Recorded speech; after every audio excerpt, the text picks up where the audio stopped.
Good morning, boys and girls. Long time no see. It's Friday. It's Friday the 16th, and I promised you that I would come back on again and read the rest of the book that we started, Home of the Brave, and so that's what I'd like to do today. Good thing about this is anytime you want to stop, you can stop and then just go back and watch the rest of it. So let's see where we left off with Keck. Let's see. Oh, I see. I remember.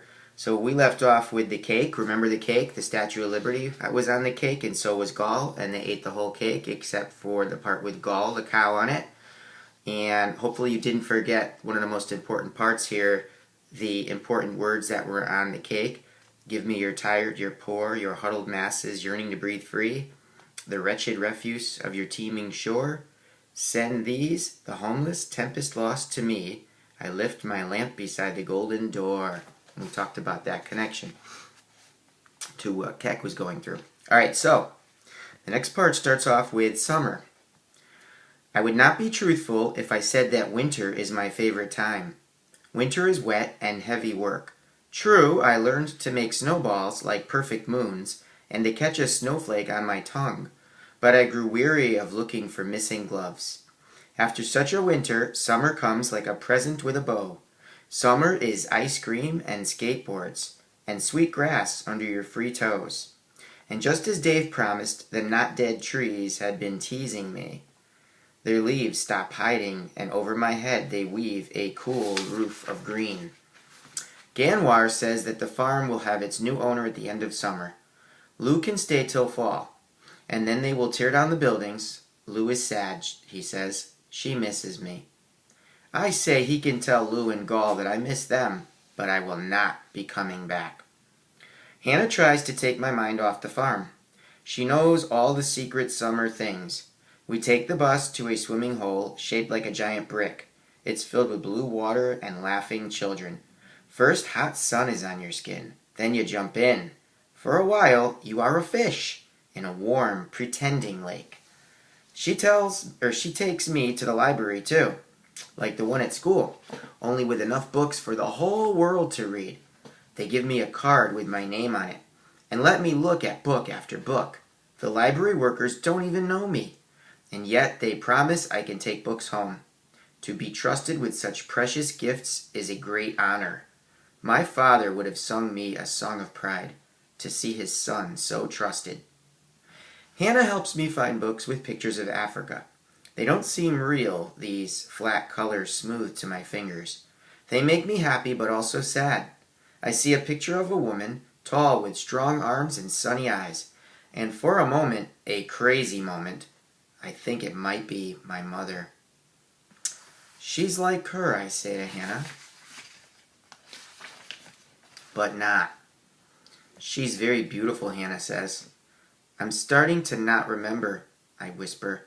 Sometimes I can't see her face in my mind. Only when I'm asleep now is she real. I know, Hannah says. It's the same for me too. The words steal her smile away, like clouds over sun. On the library table is paper in little pieces in a box, and a cup filled with short yellow pencils. I give a pencil to Hannah. You can still send a letter to her, I say. I wait. She doesn't speak. I say, you can, but I cannot. Hannah lets air out slowly from her mouth. She looks at me with her leave-me-alone face, but she takes the pencil. It's a very small paper, I say. It can be a very short letter. She chews on the pencil. She twirls hair around her finger. She makes another face at me. But when she starts to write, she can't stop. She fills paper after paper with words. At last she's done. There, she says. Happy? I smile. Yes. Now we'll go mail it. Fine. She makes another sighing noise. And then I'll whip your butt at basketball. I don't mind that so much. She's mad, but it's a good kind of mad. Besides, she always beats me at basketball. Next part's called More Bad News. One hot day, Dave comes by to see how we're doing. Hannah and I are in the parking lot. She's teaching me how to skateboard. I have many hard places on my knees and elbows, and a hat like a round ball on my head. This is good because I fall down every time I try to stand on the skateboard. Hannah's trying not to laugh. I am trying not to fall. Looking good, buddy, Dave says.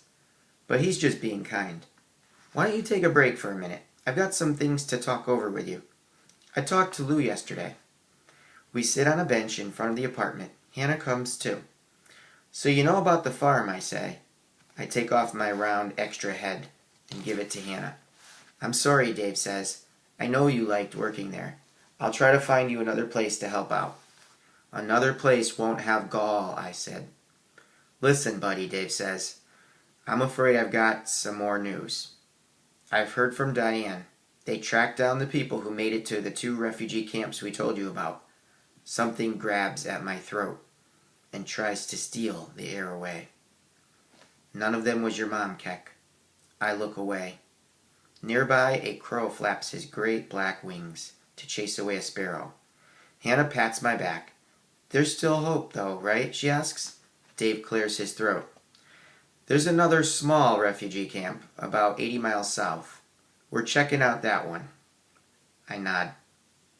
Remember how your aunt told me you're an optimist, Keck? Dave asks.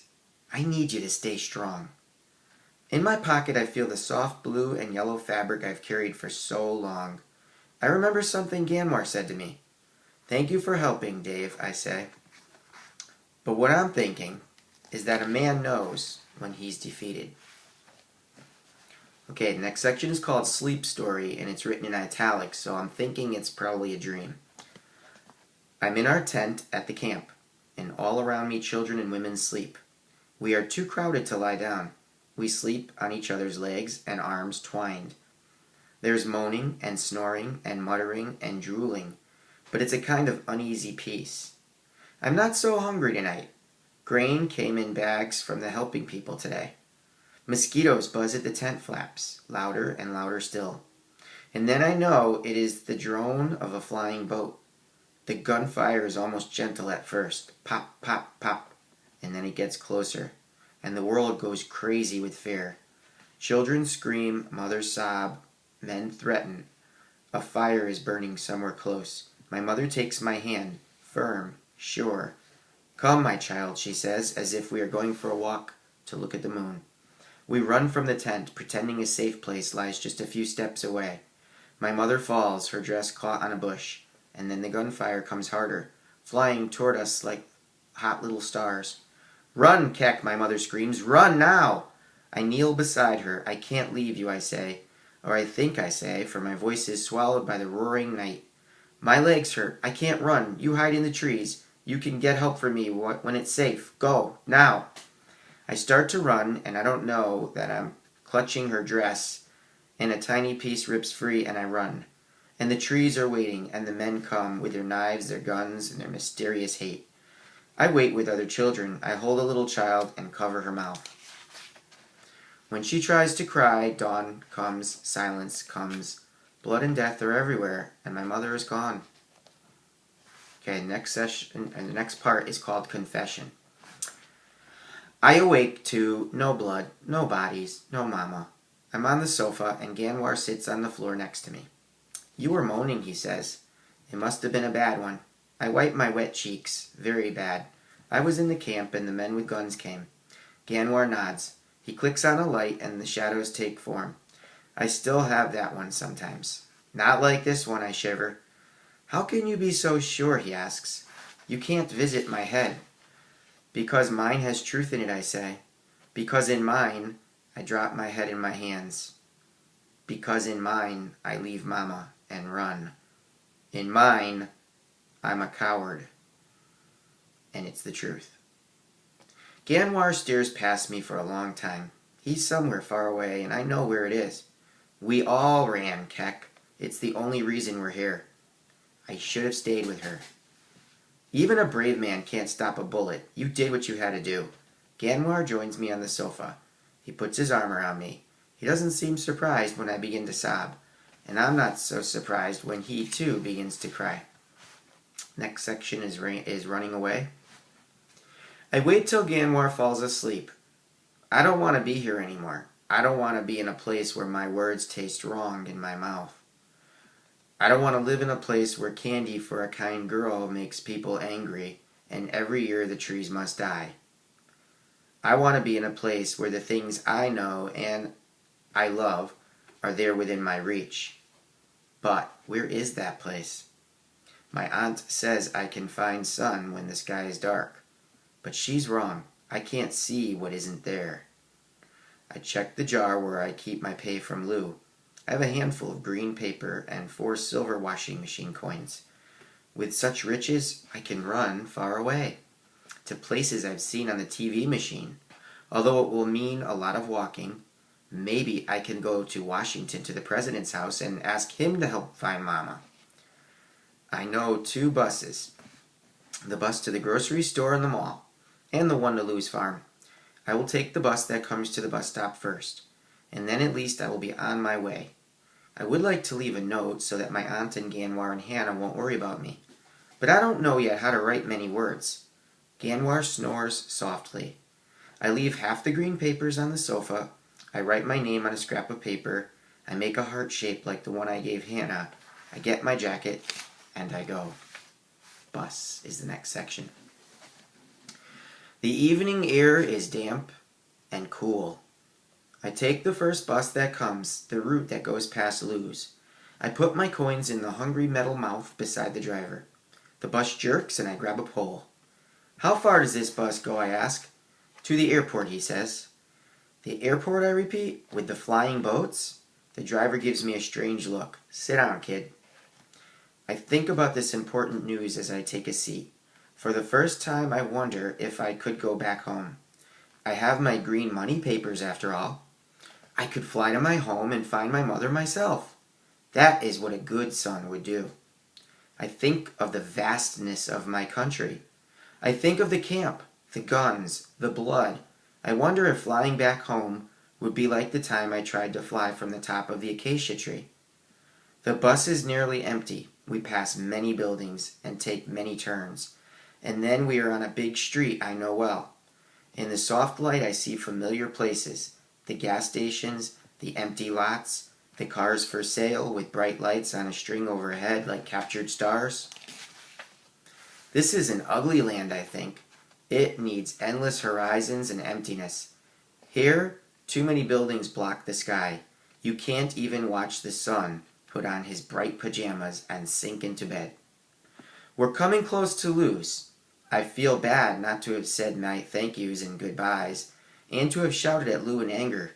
In my old home, where death sneaks into your home in the hush of night, goodbyes were a precious thing. How can I miss a place of such pain, I wonder? It doesn't make sense, and yet there it is. What I miss is the time before the pain. I miss Mama and Luau and listening to my father sing a laughing song. In the moonlight, I see first the old gray fence with new boards on the gate Ganwar and I had fixed. I see Lou's house, the tree with its great brown arms outstretched, the sagging barn. I see Gall, too. She's in the field alone, staring out at the road. I touch the window, and then, I don't know why, I yell for the driver to stop. And just like that, I'm going to stop too, boys and girls. And we're making a lot of progress. You can see not a lot to go in the book, but I am going to stop here. So lots of things to consider, and he's really thinking, Keck's really thinking about a lot of different things. He's going through a lot of emotions in his head, and we also know he's had this big problem adjusting to America. So I wonder what he's going to do. And I wonder why he asked that bus driver to stop the bus. Is he having second thoughts? Is there going to be something more with he and Lou on that farm? I don't know. But I am going to stop here. I'm going to pick up again, and I'll do another one of these, possibly this weekend. If not, then on Monday I will do another one. So I hope, and I'm looking forward to seeing that many of you are going online and are checking this out. If you want to drop me a note, go ahead. And I will see you the next time I read. Bye now.